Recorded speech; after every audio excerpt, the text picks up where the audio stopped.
말씀 묵상. 사람들이 종일 내게 하는 말이 내 하나님이 어디 있느냐 하오니 내 눈물이 주야로 내 음식이 되었도다. 내가 전에 성의를 지키는 무리와 동행하여 기쁨과 감사의 소리를 내며 그들을 하나님의 집으로 인도하였더니 이제 이 일을 기억하고 내 마음이 상하는도다. 시편 42편 3절 4절 말씀. 죄악된 세상 속에서 수많은 상처와 눈물을 안고 살아가는 우리의 찢긴 마음을 주님은 외면하지 않으시고 친히 손 내밀어 치유하여 주십니다. 시편 42편 4절의 상하는도다에 해당하는 히브리어 샤파크는 마음이 물처럼 쏟아져 내려 허물어지고 극심한 통증으로 상처 입은 상태를 생생하게 표현합니다. 에덴 동산의 범죄 이후 모든 인간은 죄의식과 내면의 깊은 상처 아래 놓이게 되었습니다.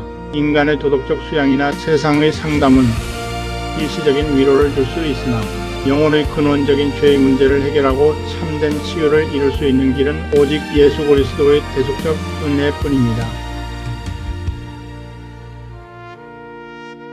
성경 주석가 매튜 헨리 목사는 주님께서 친히 상함을 받으신 이유가 바로 우리의 상한 심령을 고치시기 위함이라고 강조했습니다. 십자가의 보혈만이 인간의 양심에 박힌 죄의 가시를 용서하고 온전한 평안을 회복시킵니다. 인간이 입은 가장 치명적인 상처는 대적의 조롱 속에서 하나님의 부재를 의심하게 되는 영혼의 통증입니다. 주님은 눈물이 주야로 음식이 될 만큼 상한 심령을 주의 따뜻한 사랑으로 동여매어 새살이 돋아나게 하시는 치유의 주님이십니다. 남모르는 아픔과 쓰라린 상처 그리고 눈물로 밤을 지새우는 모든 이들에게 오늘 우리의 가장 깊은 아픔까지 아시는 주 하나님의 치유의 손길 아래 내어 맡기시기를 바랍니다. 상심한 자들을 고치시며 그들의 상처를 싸매시는도다. 시편 147편 3절 말씀.